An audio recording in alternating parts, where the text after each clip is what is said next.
दीदी मम्मी ये लो खाना खा लो। भाभी, हमारे घर में इतने सारे बर्तन होते हुए भी आप डिस्पोजल की प्लेट में खाना दे रहे हो। शर्म नहीं आती आपको? आप तो रहने दो दीदी। आपको याद है कल मम्मी ने मुझे क्या क्या बोला था? अरे मम्मी, अब मेरे कॉलेज खुल जाएंगे, चली जाऊंगी मैं, कहीं नहीं आपका सिर खाती। मम्मी जी वैसे तो मैंने सारा काम कर दिया है घर का, बस ये थोड़े से बर्तन पड़े हैं सिंक में, वो आप साफ कर देना या दीदी साफ कर देंगी।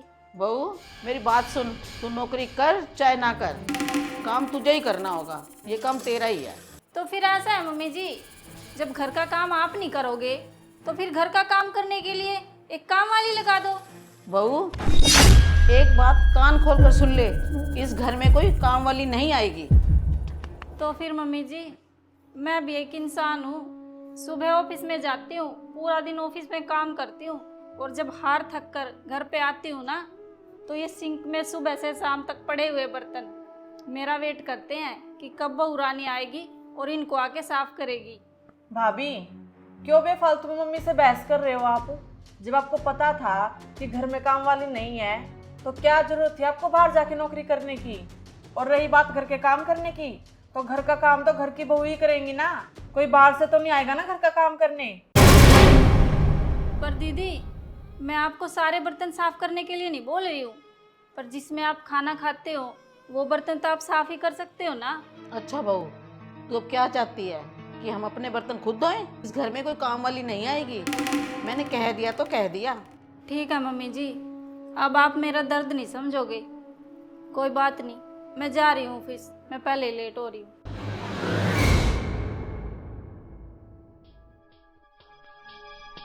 जाओ भाभी जाओ, घर का काम तो इनसे होता नहीं, ऑफिस में भी पता नहीं क्या ही काम करती होंगी ये।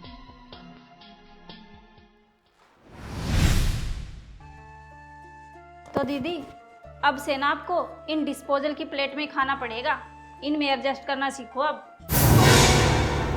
भैया देखो ना, भाभी को हमें डिस्पोजल प्लेट में खाना दे रही है। हाँ मनीषा, तेरी भाभी ना बिल्कुल सही बोल रही है। तुझे तो पता होगा ना पिछले हफ्ते रात को क्या हुआ था।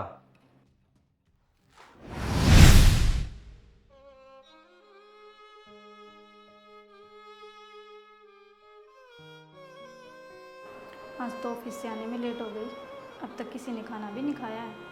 ऐसा करती हूँ कपड़े चेंज करके इनके लिए फटाफट खाना बना देती हूँ। खाना खा लिया हमने बाहर से मंगा के।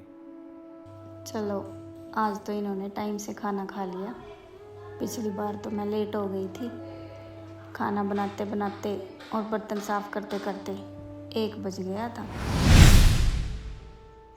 आ गई बहू? हाँ मम्मी जी आ गई, वो ना आज ऑफिस में ज़्यादा काम था इसलिए थोड़ी लेट हो गई। बहू तुझे जॉब करने की परमिशन तभी मिली थी ना कि पहले तू घर का काम संभालेगी उसके बाद तू जॉब करेगी, लेकिन नहीं, तेरे तो परे निकल आए हैं। मम्मी जी मैं ऐसा करती हूँ ना, अभी खाना ऑर्डर कर देती हूँ, 20 मिनट में खाना आ जाएगा। वाह भाभी, 2 पैसे क्या कमाने लग गए हो, हमारे ऊपर अपने पैसों का रौब दिखा रहे हो। बाहर का ऑर्डर कर दूंगी, हमें पसंद नहीं है बाहर का खाना खाना, हम तो अपना घर का बनाई खाना खाएंगे। ठीक है दीदी, ठीक है मम्मी, मैं ना अभी बना देती हूँ खाना।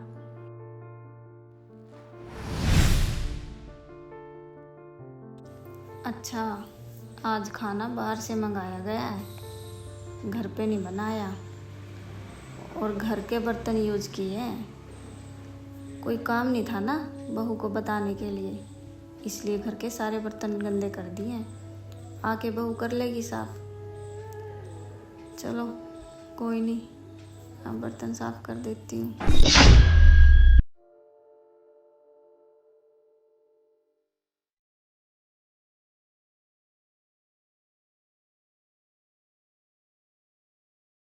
क्या हुआ प्रियंका, तूने आज खाना क्यों नहीं खाया? भूख नहीं है मुझे, भूख मर चुकी है मेरी। आखिरकार मैं भी एक इंसान हूँ, कैसे करूँ मैं इतना सारा घर का काम? कब समझेंगे मुझे इस घर के लोग? फिर तुम ना एक काम करो प्रियंका, मेरे पास ना एक आइडिया है। घर वालों को ये बोल दूंगा कि तुमने जॉब छोड़ दी है, 2 दिन की छुट्टी ले लो। परवीन बेटा, हाँ मम्मी बोलो। तू ऐसे कर, गाड़ी निकाल और मुझे दवाई दिलवाया। पर मम्मी गाड़ी तो यहाँ नहीं है। कहाँ गई गाड़ी बेटा? मम्मी गाड़ी को ना कंपनी वाले ले गए हैं। क्यों, ऐसा क्यों हुआ? क्योंकि अब प्रियंका नौकरी नहीं कर रही है, अकेला नौकरी करने वाला मैं ही हूँ, तो मम्मी मैं इतने खर्चे अफोर्ड नहीं कर सकता, तो इसलिए ना मैंने गाड़ी कंपनी वाले को वापस दे दी। और मम्मी अब पापा की पेंशन से तो ना सिर्फ है आपकी दवाइयाँ और घर के छोटे मोटे सामान ही आते हैं, इसलिए मैंने कंपनी वालों को ना गाड़ी वापस ले जाने के लिए बोल दिया। मम्मी हम ना ऐसा करते हैं, बस या ट्रेन से चल पड़ते हैं।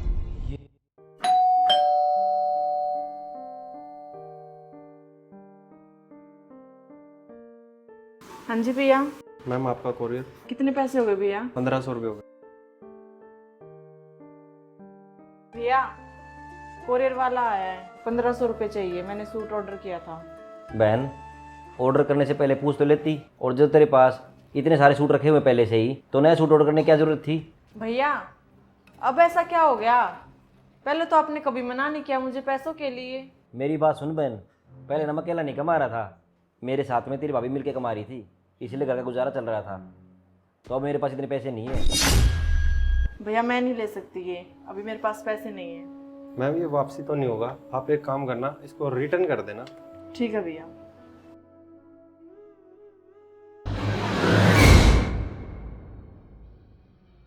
बहू ने नौकरी छोड़ दी तो क्या हुआ? सारा दिन यही बात कहता रहता है, नौकरी छोड़ दी, नौकरी छोड़ दी। गरीबी के दिन आ गए हैं क्या? पहले हम गुजारा नहीं करते थे बिना नौकरी के? बेटे हमने भी घर चलाया है और दोनों बच्चों को भी पाला है, पर हमने तो ऐसे गरीबी के दिन नहीं देखे, जबकि तेरी सैलरी भी इतनी अच्छी है। हाँ हाँ मम्मी, आप ना बिल्कुल सही कह रहे हो, आपने भी घर चलाया है और आपने बच्चे पाले हैं, तब आपकी स्थिति मेरे जैसी नहीं थी। और उस टाइम में ना मम्मी ज़िंदगी ऐसी किस्तों में नहीं बीती थी।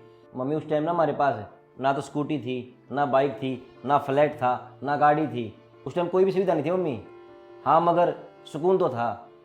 लेकिन मम्मी अब मन्नी की स्कूटी है, मेरी गाड़ी है, फ्लैट की किस्तें हैं, पता आपको कितने खर्चे बढ़ गए हैं मम्मी। हम ना सारा महीना बंदी बंधाई किस्तों में जाता है, और अकेला कमाने वाला इंसान कितना करेगा मम्मी? आपने 3000 काम वाले को देने के चक्कर में एक बंदी हुई तनख्वाह पे ना रोक लगा दी मम्मी। जब एक बहू मम्मी अपने ससुराल को पूरा परिवार मानकर अपनी सारी तनख्वाह उन पर लगा देती है, तो क्या ये परिवार का फर्ज नहीं बनता कि वो अपनी बहू के लिए कम से कम इतना तो करें, अपना काम खुद कर लें? तो मम्मी जब एक नौकरी करने वाली बहू घर के सारे काम नहीं कर सकती, तो मम्मी छोटे मोटे काम करने का फर्ज आपका और मन्नी का भी तो होगा ना। बेटा मैं तेरी सारी बात समझ गई हूँ। अब तू ऐसे कर, प्रियंका बहू को नौकरी पे भेज दे और मैं और मनी मिलकर घर का काम कर लिया करेंगे। हाँ भैया, मम्मी ना बिल्कुल सही कह रही है, आप ना भाभी को दोबारा से नौकरी पर भेज दो, हम मिलजुल कर सारा काम कर लिया करेंगे, और घर पे ना एक काम वाली भी रख लेंगे, इससे भाभी की भी हेल्प हो जाएगी। हाँ तो दोस्तों देखा आपने, जब एक बहू अपने ससुराल को अपना परिवार मानकर उस पर अपनी सारी तनख्वाह हंसते हंसते खर्च कर देती है, तो परिवार का फर्ज बनता है कि वो अपनी बहू के हर दुख सुख में साथ दे, उस पर ना कभी काम का बोझ ना डालें। सभी को ना मिलजुल कर काम करना चाहिए। क्या मैं ये बात सही कह रहा हूँ? जय श्री श्याम, कमेंट करके जरूर बताना।